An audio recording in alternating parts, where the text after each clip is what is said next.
Welcome to another video from the Bow Tie Chronicles, where we explore becoming a resilient leader. Become a resilient leader in tough times. When we think of a resilient leader, we often imagine someone who can navigate even the most turbulent of waters, remaining calm, composed, and in control. And that's exactly what's required in today's fast-paced, ever-changing business landscape. As leaders, we're constantly faced with challenges that test our mettle, push us to our limits, and force us to confront our own vulnerabilities. But it's in these very moments that we discover our inner strength, our capacity for resilience, and our ability to lead others through the darkest of times.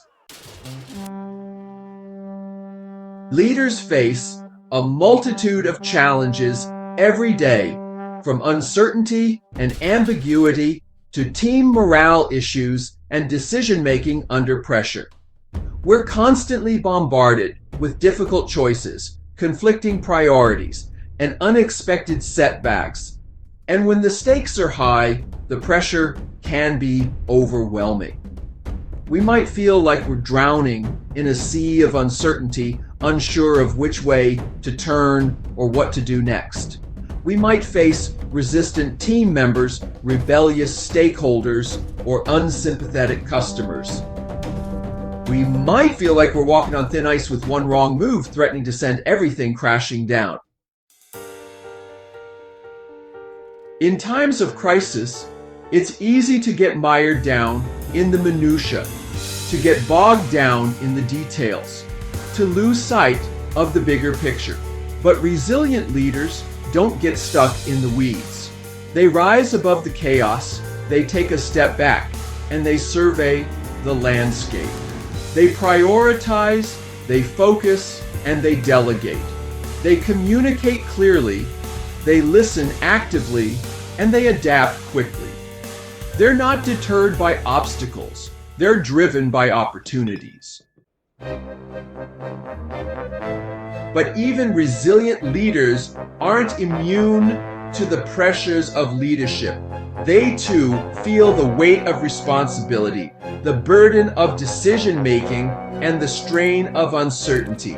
They too must contend with their own fears, doubts, and insecurities. And that's why building resilience is not just a nicety, it's a necessity. It's not just a desirable trait, it's a requisite skill. It's not just a personal aspiration, it's a professional imperative.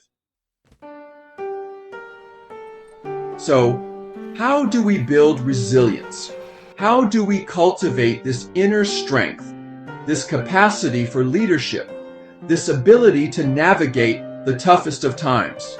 Well, it starts with self-care. It starts with recognizing that we're not machines, we're human beings. We need rest, we need relaxation, and we need rejuvenation. We need to take care of our bodies, our minds, and our spirits. We need to prioritize our well-being, our health, and our happiness. Because when we're at our best, we're better equipped to lead others. Effective communication is also critical to building resilience. When we communicate clearly, transparently, and authentically, we build trust, we establish credibility, and we foster relationships. We create an environment where people feel safe, supported, and empowered. We create a culture where people can speak up, speak out, and speak freely. And when we listen actively, empathetically, and without judgment, we build bridges, we resolve conflicts, and we forge alliances. Fostering a supportive team environment is also essential to building resilience. When we create a culture of mutual respect, trust, and camaraderie, we create a sense of belonging. We foster collaboration, and we facilitate collective problem solving. We create an ecosystem where people can grow, develop, and thrive. We create an environment where people can be their authentic selves without fear of judgment, rejection, or reprisal. Steve Jobs, the legendary co-founder of Apple, is a great example of a resilient leader in action. Despite being fired from his own company, despite facing intense criticism and scrutiny, despite struggling with his health and well-being, Jobs persevered. He refocused, he rebuilt, and he rebounded. He returned to Apple with a renewed sense of purpose, a revitalized sense of passion, and a reinvigorated sense of innovation.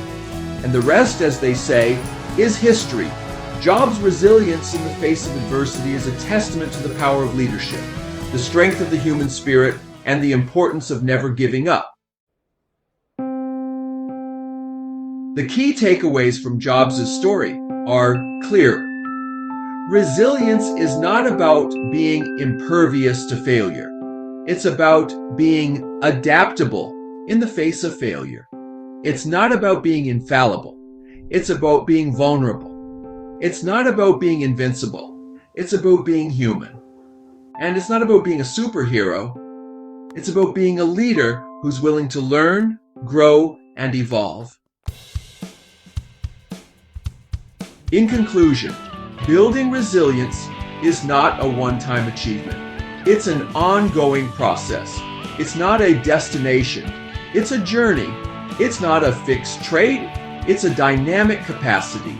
And it's not just about leadership, it's about life. So remember this, resilience is not something you have. It's something you cultivate, something you nurture, and something you practice every single day.